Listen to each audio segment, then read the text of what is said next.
কলকাতার অন্যতম উল্লেখযোগ্য দর্শনীয় স্থানগুলির মধ্যে রয়েছে জোড়াসাঁকো ঠাকুরবাড়ি। বাংলার ইতিহাসে বিখ্যাত ঠাকুর পরিবারের বাসস্থান তথা রবীন্দ্রনাথ ঠাকুরের জন্মস্থান হিসেবেও এই বাড়িটির ঐতিহ্য এবং গুরুত্ব কম নয়। রবীন্দ্রনাথ তার শৈশব ও যৌবনের অনেকগুলি দিন এই বাড়িতেই কাটিয়েছেন। তার মৃত্যুও হয় এই বাড়িতেই। বন্ধুরা, আশা করি সবাই ভালো আছেন। আজকের ব্লগটি জোড়াসাঁকো ঠাকুরবাড়ি নিয়ে। আজকের ভিডিওতে বিশালাকার এই বাড়ির দীর্ঘ ইতিহাস সম্পর্কে আপনাদের জানানোর চেষ্টা করব। ততক্ষণ পর্যন্ত আমার সাথেই থাকুন।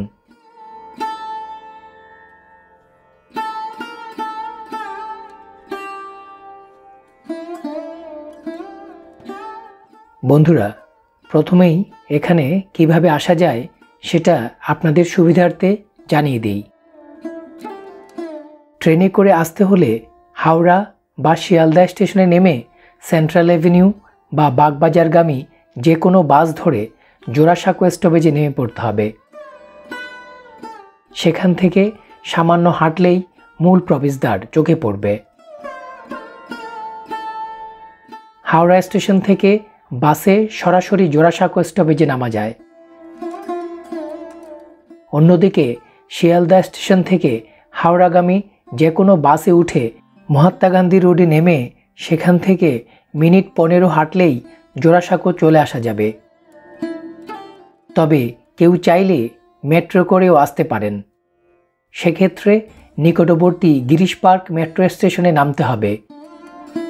নিজের গাড়ি থাকলে শিয়ালদা বা হাওড়া থেকে বাসের রুট ধরেই জোড়াসাঁকোয় আসা যায়। জোড়াসাঁকো ঠাকুরবাড়িতে ঢোকার মুখেই রাস্তার উপরে এক বিশাল তোরণদ্বার দেখতে পাবেন, যার মাথায় রবীন্দ্রনাথের একটি আবক্ষ প্রস্তর মূর্তি রয়েছে। এটি জোড়াসাঁকো চেনার প্রধান দিক নির্দেশিকা।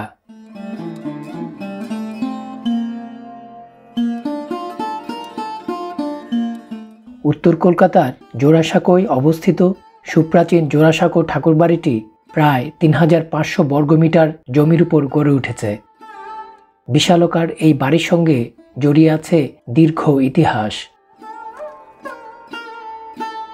কলকাতার অন্যতম বিখ্যাত হেরিটেজ বাড়িগুলোর মধ্যে উল্লেখযোগ্য এই জোড়াসাঁকো ঠাকুরবাড়ির প্রধান ফটকটি রয়েছে সেন্ট্রাল এভিনিউর উপর, আর পিছনে আরেকটি প্রবেশপথ রয়েছে রবীন্দ্র সরণির উপর। 1784 সালে কলকাতার বড়বাজারের বিখ্যাত শেঠ পরিবারের বৈষ্ণবচরণ শেঠ জোড়াসাঁকোর জমিটি নীলমণি ঠাকুরকে লক্ষ্মী জনার্দন জিউয়ের নামে দেবত্ব সম্পত্তি হিসেবে দান করেছিলেন। তারপর 1785 সালে সেই জমিতে জোড়াসাঁকো ঠাকুরবাড়ি নির্মিত হয়।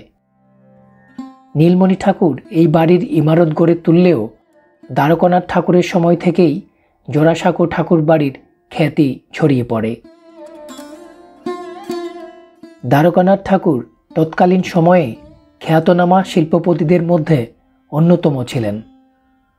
এই বাড়ির সঙ্গেই জুড়ে রয়েছে বিখ্যাত সব মানুষের নাম। বাংলার নবজাগরণের অন্যতম পীঠস্থান ছিল এই বাড়িটি। ঠাকুর পরিবারের অন্যতম সদস্য রবীন্দ্রনাথ ঠাকুরই ছিলেন প্রথম ভারতীয় নোবেল জয়ী।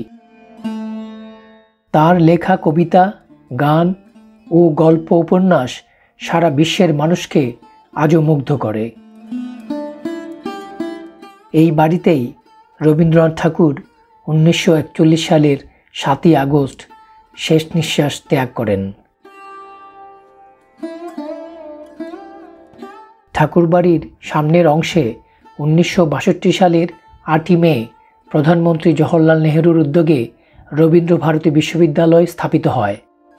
মূলত রবীন্দ্রনাথের জন্মশতবর্ষ উপলক্ষেই এই উদ্যোগ নেওয়া হয়েছিল। 1962 সালেই এখানে রবীন্দ্র ভারতী সংগ্রহশালাটির উদ্বোধন করে পশ্চিমবঙ্গ সরকার।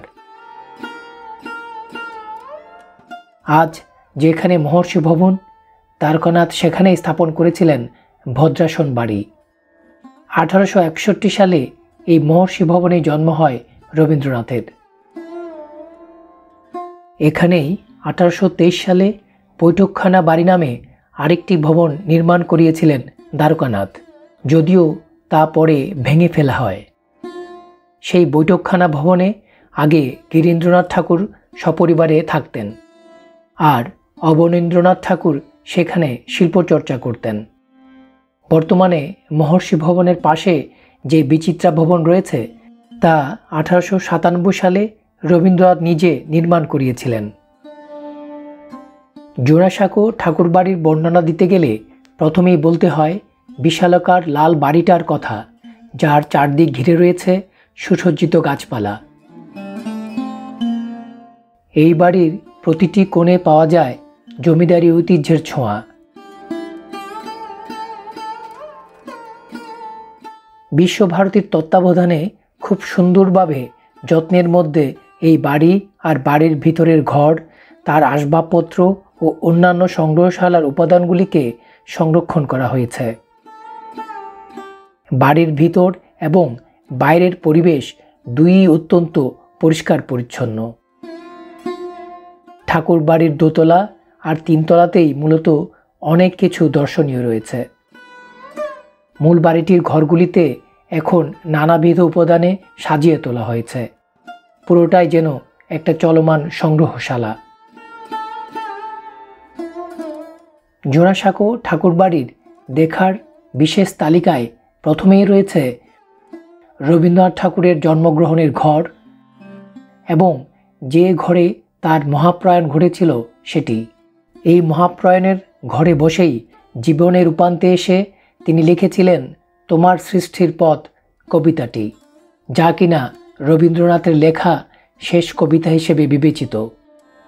এছাড়াও রয়েছে রবীন্দ্রনাথের খাবার ঘর, মৃণালিনী দেবীর রান্নাঘর, সঙ্গীতের ঘর ও পুজোর ঘর। এই ঘরগুলির মধ্যে রবীন্দ্রনাথের ব্যবহৃত খাট, জামা কাপড় ও আরও অনেক জিনিস সংরক্ষিত রয়েছে। এই বাড়িটিতে 3টি গ্যালারি আছে, যার মধ্যে রয়েছে অবনীন্দ্রনাথ ঠাকুর, নন্দলাল বসু, যামিনী রায় এবং আরও অনেক বিখ্যাত শিল্পীর আঁকা ছবি। রবীন্দ্রনাথের শিলাইদহ কুটিরের কিছু ছবি দেখা যায়। গীতাঞ্জলি ও নোবেল পুরস্কারের গল্প টুকরো টুকরো অংশে এই বাড়িটিতেই নানা জায়গায় সাজানো আছে। আর এখানে নাইটহুড ত্যাগের সরকারি চিঠির কপিটি খুব যত্ন সহকারে সংরক্ষিত রয়েছে। রবীন্দ্রনাথ ঠাকুর পদ্মা নদীতে যে বোটে করে ঘুরে বেড়াতেন তার প্রতিকৃতি রয়েছে এখানে। এই প্রতিকৃতিটি বাংলাদেশ সরকার উপহার দিয়েছিল বিশ্বভারতীকে। বাড়ির ভিতরে একটি স্থায়ী দালান বা স্থায়ী মঞ্চ আছে, যেখানে পূর্বে দুর্গাপুজো হতো, পরে ব্রাহ্ম সমাজের সভা হতো।